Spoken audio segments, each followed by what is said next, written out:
Amidst all the repression and hypocrisy, it is sometimes hard to remember that India is, after all, the land of the Kama Sutra. My guest today is a man who has dedicated his life to removing sexual misconceptions and to dissolving insecurity. Because of that, he is India's best-known sexologist, or more simply, Prakash Kothari is the sex doctor. Welcome to Star Talk, Prakash. Thank you. A sex doctor, you're a qualified doctor, you're from all accounts a very good doctor. What made you go into sexology as a field? Well, I had certain misconceptions. Yourself? Yes, of course, for which I must have contacted many clinicians, many psychiatrists. Everyone told me that, Prakash, don't worry, you are normal. But no one could convince me that. When did this happen? How old were you? I was in my medical school at that time in 1970s, 1968. You were then studying to be a doctor? You Yes. had not chosen your specialization? No, not yet. Not yet. I was just a medical student at that time. I must have been to many doctors. Everyone told me, Prakash, don't worry. You had a problem? I didn't have a problem. I had a misconception. Okay. But it caused you enough concern to go and see Oh yeah, a lot of anxiety. But no one could help me. Everyone told me that you are normal, but no one could convince me that I was normal. Second thing, I used to see that when the patients used to come in the hospitals, they were shunted from urology to psychiatry, or psychiatry to gynecology, and ultimately there used to be dropouts. So I thought this is a good line where you could do a social work, and being a virgin line, I thought, let me jump into it. It would turn out to be quite beneficial, help people at large, and can do a lot of social work as well. I said at the start of the program that it's sometimes hard to remember that we are the land of the Kama Sutra. You've done a lot of research on the Kama Sutra, haven't you? Yes, I have. In fact, I was the first person to find out who was Vatsayana. Who was Vatsayana? We've all heard of Vatsayana, we don't know who he was, where he was from. Yes, Vatsayana hailed from a place known as Nagrak, which is near Surat, Gujarat, South Gujarat. And he wrote Kama Sutra in the late 3rd century, that is between 350 and 369 AD, to be precise. And it's not a book which mentions just sexual positions or something like that. It's a very, very scientific book. And all these modern researches which are there today, they have their roots in Kama Sutra. Say, for example, oral sex is normal, which was mentioned in Vatsayana. If you're saying that in the 3rd century we led the world, we were enlightened enough to handle things like premature ejaculation with sensitivity and with therapy, what went wrong? At what stage did we become this kind of repressive society? Well, sex education was quite openly given in the 6th, 7th, 8th, 9th, 10th, 11th, 12th century. Afterwards, there were invasions from the foreigners. And at that time, safety became first on the agenda and sex became last on the agenda, and the curtain fell there. And now, you are lifting up the curtain. So you're saying now that, like the caste system which solidified after the foreign invasions, sexual education, sexual awareness went the same way. It suddenly fossilized, people stopped talking about it, and we are now paying the price for it. Absolutely. As perhaps we are with the caste system as well. Absolutely. But now we are coming out of it now. That's the next thing I want to ask you. Yeah. We hear a lot of talk about a sexual revolution. We hear that India is changing sexually. Is that accurate? Yes, there is a lot of sexual awareness. Women have become quite assertive about their rights. Media, this is largely because of media. But one must not forget that media provides a lot of titillation and less of knowledge. If I were to ask you to characterize the state of the nation when it came to sexual awareness, what are we? Are we a repressive society? Are we a repressed society? Or are we a sort of enlightened, emancipated society? Well, it's like everywhere, but this is still discussed between hushed tones and closed doors. And sex education needs to be given to an average Indian on war footing, if you ask me. I've also heard it said, and I think most people who are watching this program will agree, that doctors are not really comfortable discussing sex, are they? They're not trained in this treatment of sexual dysfunction. So whenever a client or a patient with a sexual distress approaches a physician, either he draws a dismal blank or prescribes one of the ever-increasing plethora of the drugs or dopes or the so-called sex tonics. Which of course don't work really. Yes, if at all they work by the well-known mechanism of suggestion or faith cure. If a tablet is given, it's a picture of a horse or bull that works and not the tablet. If an injection is given, it's a prick of the needle that works and not the contents of the syringe. And if I have to sum up the entire thing in one sentence, it is the exploitation of the desperate by the ignorant. You've seen, I think, 45,000 patients to date? Yes, plus. Which is probably a world record. That's right. And you do much of this at KEM Hospital, where you run an outpatients clinic. That's right. Where people can come free with sexual problems also. Absolutely. In addition to the people you treat at your own clinic. That's right. And those you treat through referrals. That's right. What is the most common sexual complaint that men come to you with? Well, men come to me with the problem of early orgasmic response, what people call it as premature ejaculation. Is that, according to you, the #1 problem of Indian males? Most common problem, perhaps more common than even common cold. And you require common sense to solve it. Unfortunately, it's not all that common. But there is no cure for the common cold. But there is a cure for this, which was mentioned by Vatsayana's Kama Sutra, as well as it's available today. A simple thing like Ashwini Mudra and Vajroli Mudra can help delay climax to a very great extent.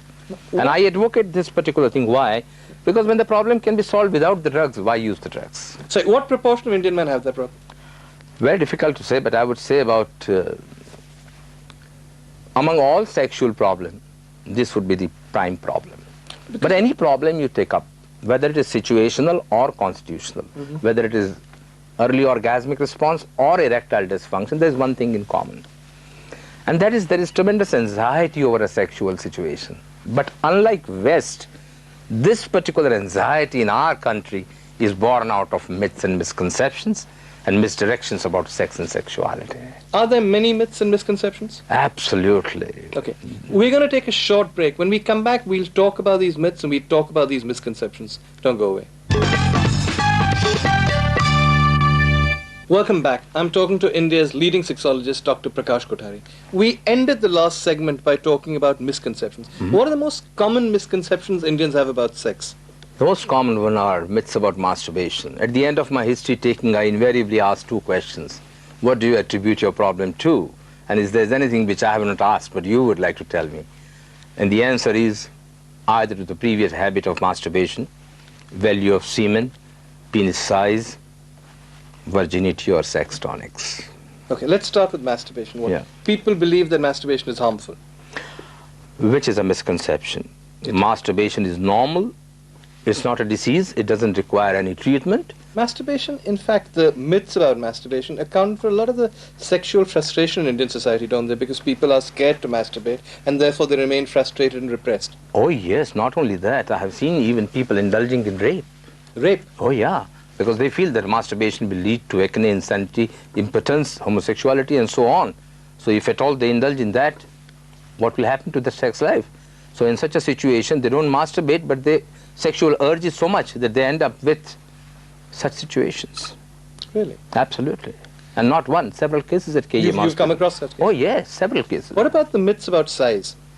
Oh yeah, you must have heard about the leading article now by a leading newspaper on the front page, where they mentioned that size matters, which is nothing but a misconception.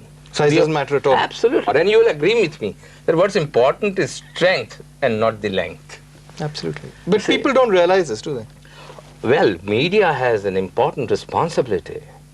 Now, such articles by leading newspapers, it adds to misconceptions, it adds to confusions, it adds to complexes among people, and they go to doctors for this particular thing. And this particular sexual medicine is not taught to the medical students. They are equally ignorant as a layperson.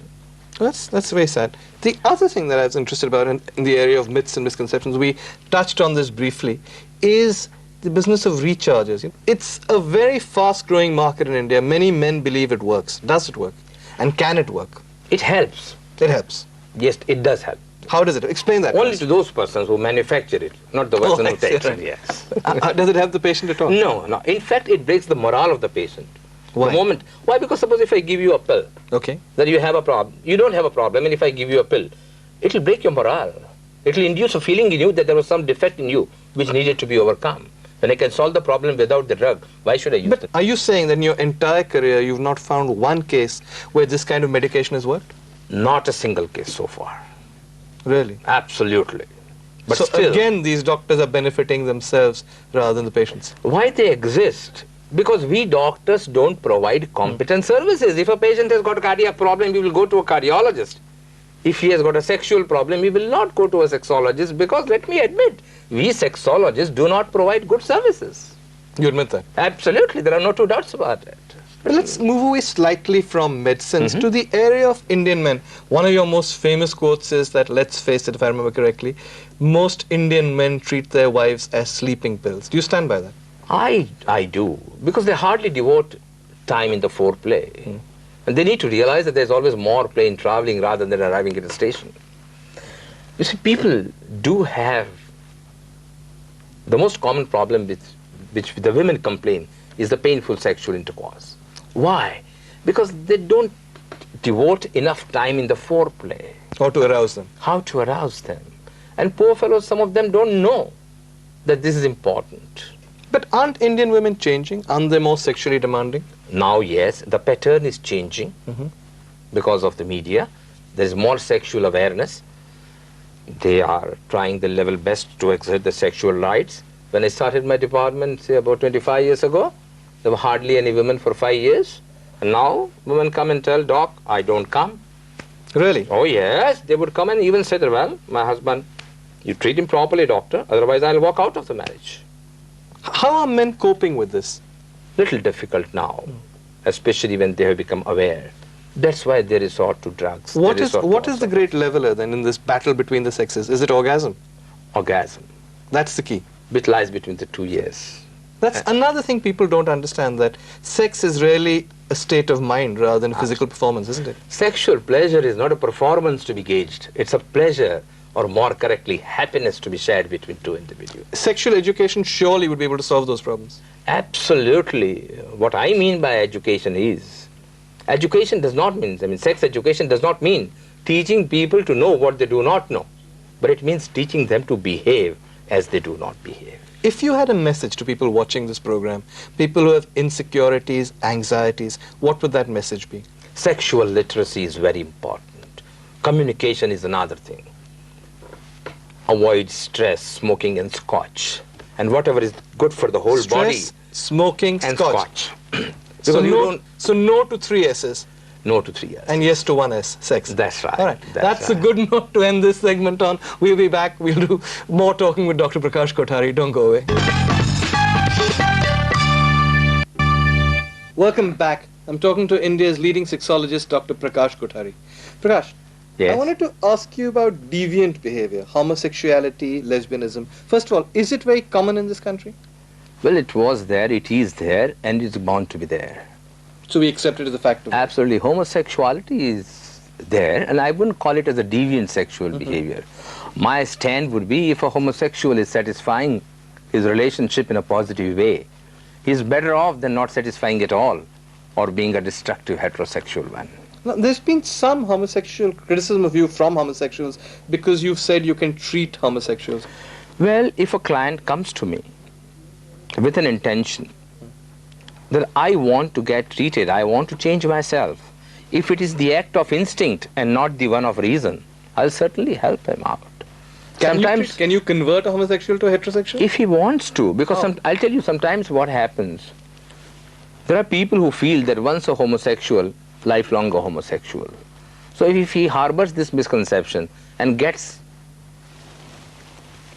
involved in homosexual activity, you can certainly help such an individual. If there is a will, there's a way. You can use the term cure a homosexual, or treat him, or convert him. You can help him out and make him comfortable. It was not even, this is the thing of today. Even in Varamihir, who was of the 5th century, 100 years later than Vatsayana, who wrote in his book Brihad Jatak, he mentioned it very clearly that if in an individual's horoscope, Venus and Saturn are aspected by each other and are in each other's nomads, then she would satisfy her passion or fire of her passion with a person of the same sex acting as the opposite sex.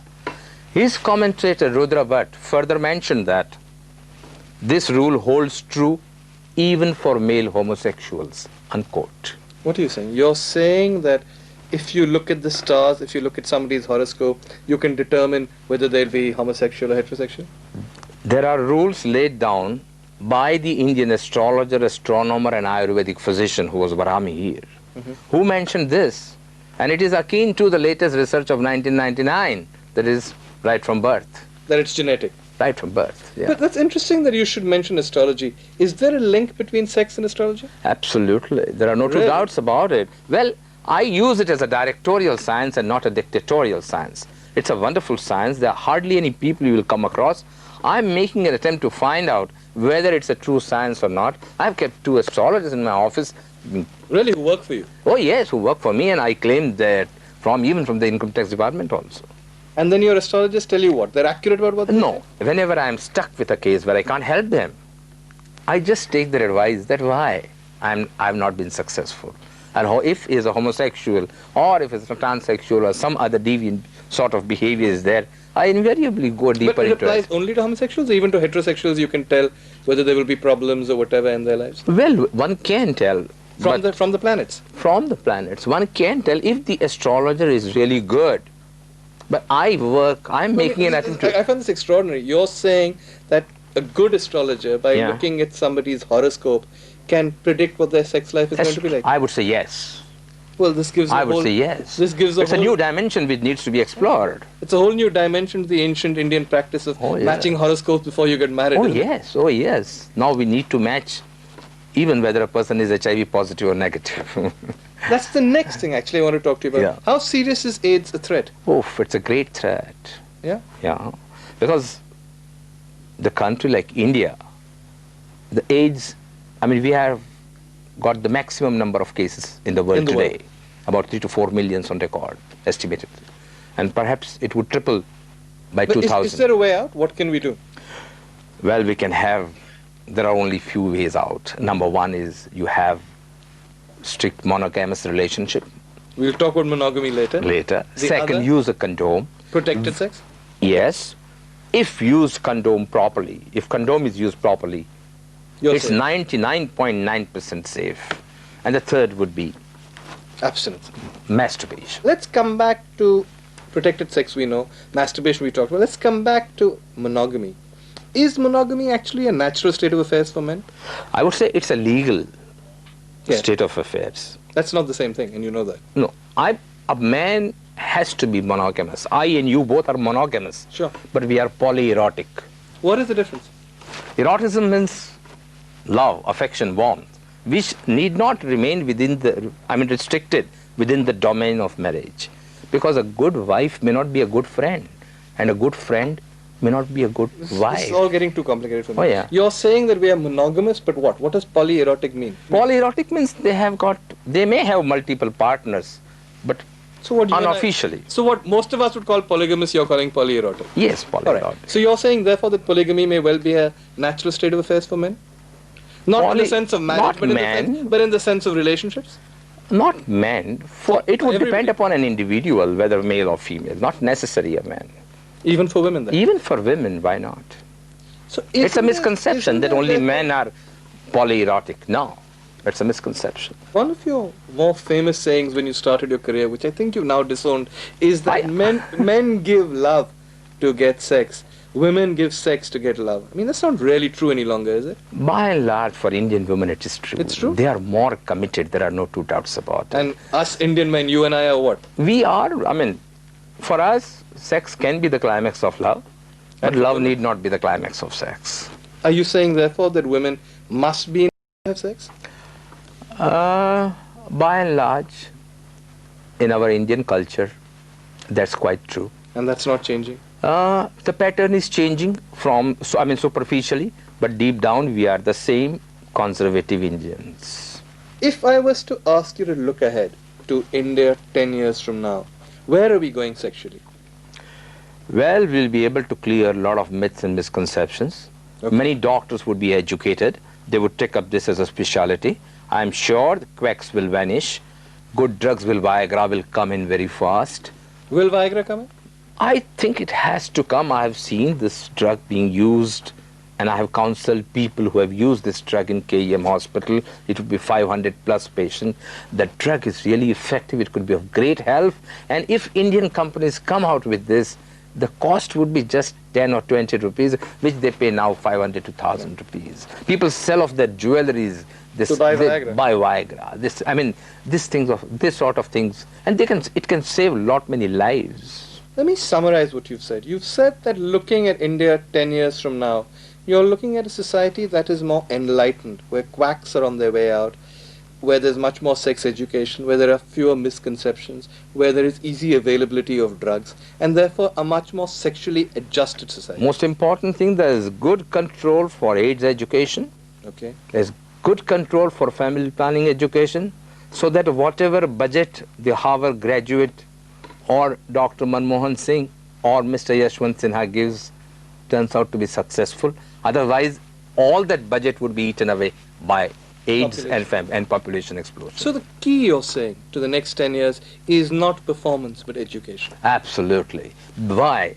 Education does not mean teaching people to know what they do not know, but it means teaching them to behave as they do not behave. We need a change of behavior. All right. Maybe we'll get that change of behavior. Maybe we are being over-optimistic. Any case, the next 10 years will decide that. We'll see you again next week. Goodbye.